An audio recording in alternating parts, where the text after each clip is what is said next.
Hello, I'm Dalia Osman, and we're doing a reading of my first completed script, Homegrown. Exterior Mary's house, Spindletop, Texas, evening, 1973.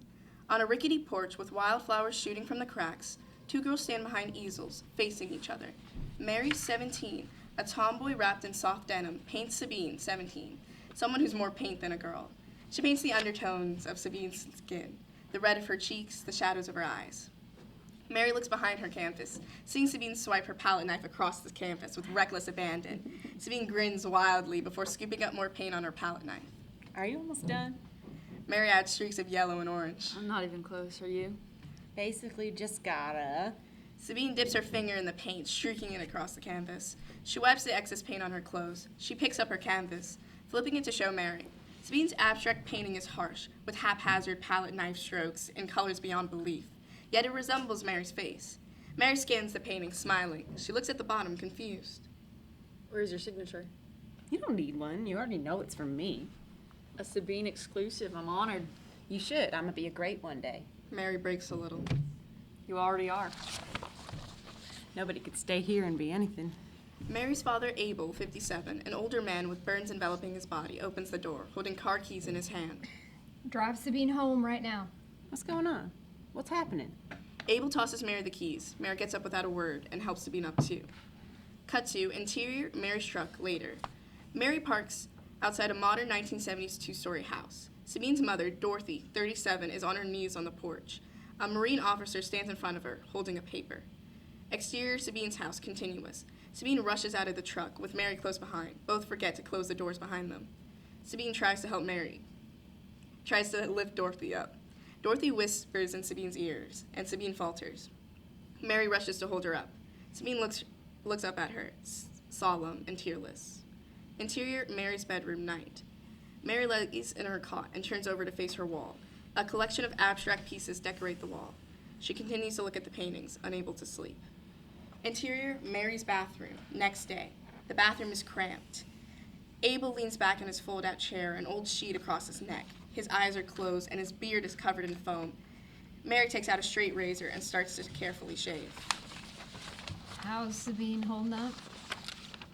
As well as any girl. Could if their own brother was lost and gone. Does she think he's gone? She knows he is. He's got to be dead. Dad, it doesn't make sense otherwise. Do you think he's dead, Mary? I don't know, but if there is a chance of him being out there, then there's no harm in believing. Joseph is hardy. He won't let no Viet Cong touch him. Of course. Abel closes his eyes again, and Mary finishes shaving his face. She wipes the foam off his face with an old sheet. She takes the delicate cross necklace from under his button-up and presses down the collar. Abel looks at Mary. She meets his gaze. You're the best of all women. Mary can't look him in the eyes. Exterior Methodist Church, day. A white Methodist church, stark against the pre-dawn darkness. Through this darkness, and despite the dead gray grass, patches of wildflowers of vivid purples and blues persist. Interior Protestant church, day. Mary sits with her father. Both wear slacks and a white button-up. The priest drones on and on throughout the sermon, moving his hands emphatically. Mary tunes him out and watches Sabine and Dorothy. Dorothy leans on Sabine's shoulder. Sabine looks back at Mary, stricken. Cut to, mass ended. People cluster around Dorothy and Sabine. Mary starts to walk to Sabine, but turns back to look Abel up and down. Talk to her. Don't worry about me. She looks him over again and walks to Sabine. Sabine slithers out of the circle, bumping into parishioners on the way out. She doesn't look back and grabs Mary's arm, dragging her into the corner. In 45 minutes, a train is gonna go to the tracks, and we have to be on it. Mary steps back, jerking her hand from Sabine's grasp. Sabine, what are you talking about? How could you think about leaving now? She looks back at Dorothy. The crowd around her has thinned considerably. Abel is on the outskirts of the crowd. If I don't leave now, I will be stuck here forever. Please, Mary, you have to drive me to them tracks. Mary looks at Abel, whispering to Dorothy. He looks up to meet Mary's gaze and smiles. Mary takes a deep, unsteady breath. Cut to interior Mary's truck, day. Mary drives, one hand on the wheel. Sabine's body is turned to the window. Sabine shakes her head. There's something more, isn't it? You're terrified of leaving this hellhole. I have obligations here, Sabine. You do too. Sabine scoffs. And what are you gonna do when you reach New York? I'm gonna join an art commune, be a part of a movement, and do something with my life. And what are you gonna do? Let your beautiful oil paintings die with you? Is that really that bad? Yes, it is. Come with me, Mary. I can't do it without you. Don't say that. You know it isn't true. And I don't want to do it without you. Mary shakes her head. Sabine looks out of the window. As Mary drives, the church appears in the distance. People, most notably Dorothy, are milling around outside. Sabine sees the church and drops to the floor of the truck bed. Whoa there, Butch Cassidy. Dorothy is rushing around the parish looking for someone. Seems cat's out of the bag. Sabine shoots up, peering through the window. She's really looking for you, Sabine. Let her keep looking. Mary looks at Sabine in the rearview mirror. Sabine meets her gaze. As Mary starts to look away, she sees Dorothy's piercing glare through the back window. Mary's right hand white knuckles the steering wheel. Cut to 10 minutes later in the drive. The emerging sun gives everything a light orange hue. Sabine cranks the window down and hollers at the dilapidated spindletop sign. Mary can't help but smile. The power plant is empty, smoke billowing in the sky. Cut to exterior train tracks, day. The sun is fully up now. Heat waves make the train tracks look like a mirage. The plant stands in the background, still churning smoke. Mary stops the truck and Sabine skips out. Close up. Sabine's ballet flats carelessly squash a patch of wildflowers. Another close up. Mary's dirty workman boots gently step over another patch of wildflowers. A train horn sounds. Mary flinches, but Sabine looks giddy as she rushes down the grass slope, placing her luggage near the tracks. Just think about who you're leaving behind. Your parents need you, Sabine, and what if Joseph comes home and you're not there? I mean, you wouldn't be able to live with yourself. I couldn't live with myself if I stay here a moment longer. Mary looks heartbroken. You can't mean that. I mean every word. Another train horn, closer this time, accompanied with ground-shaking vibrations of a fast-moving train. Mary looks down at the track. The train rushes ever closer. We can make art here like we always have. I can't do that to myself. I will die if I stay. I just know it. The train whips past, blowing Sabine's hair in the wind. Mary turns back to her truck. And it's not just about art, Mary. I'm tired all the time. A weight is pressing me down and I can't breathe steady no more.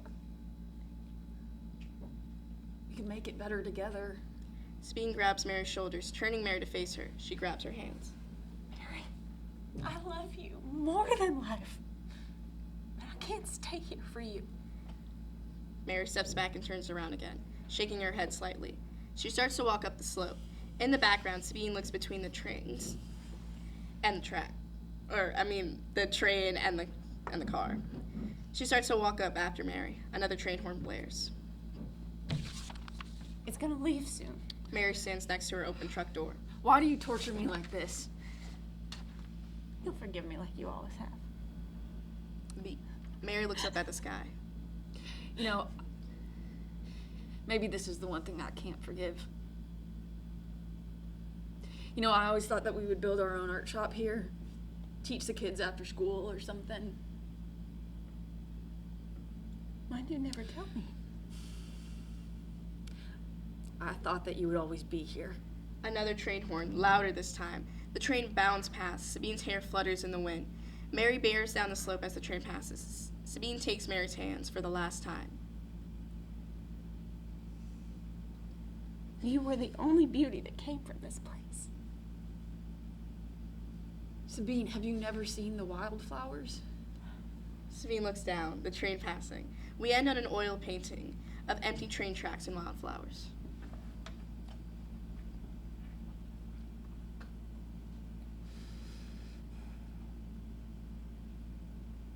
It's over, guys.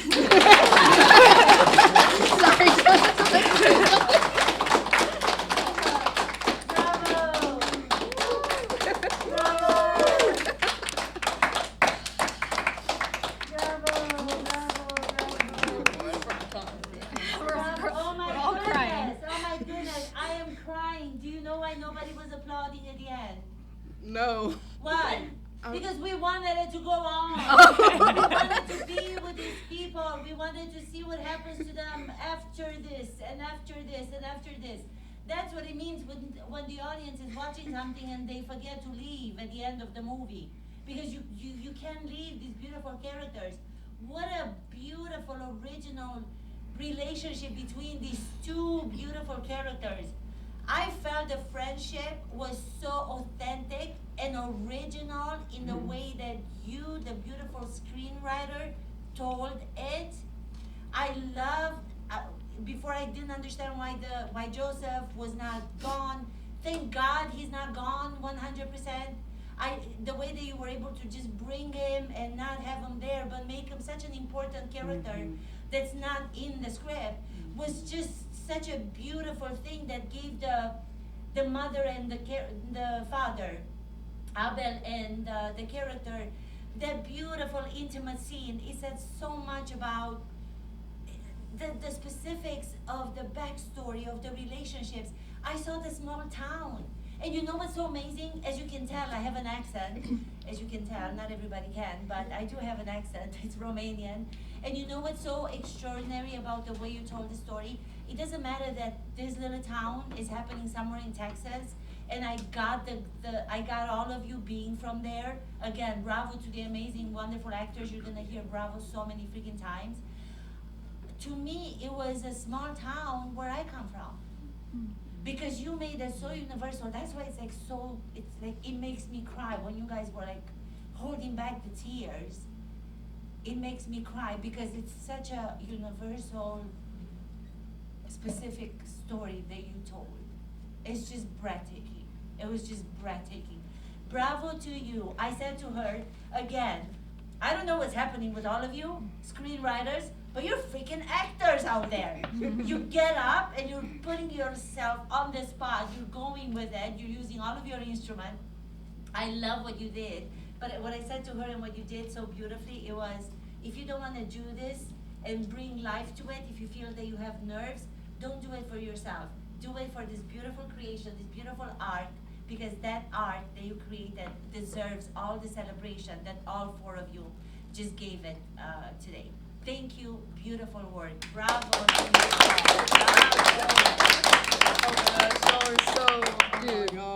Dude, it's like real strong. It's really good. Devastating at the beginning. Like putting us right in like this high stakes world was it's really scary, but you care so much and take them both so seriously. It's great. Thank you. They're both so clear.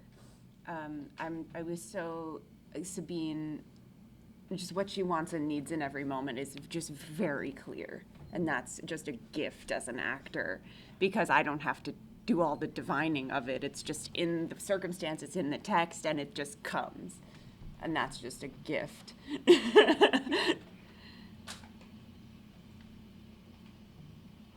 I think speaking to what Miha was saying about the idea of like leaving them wanting more, I'm really so impressed because I read scripts all the time. We all read scripts all the time, even for something that's more short form.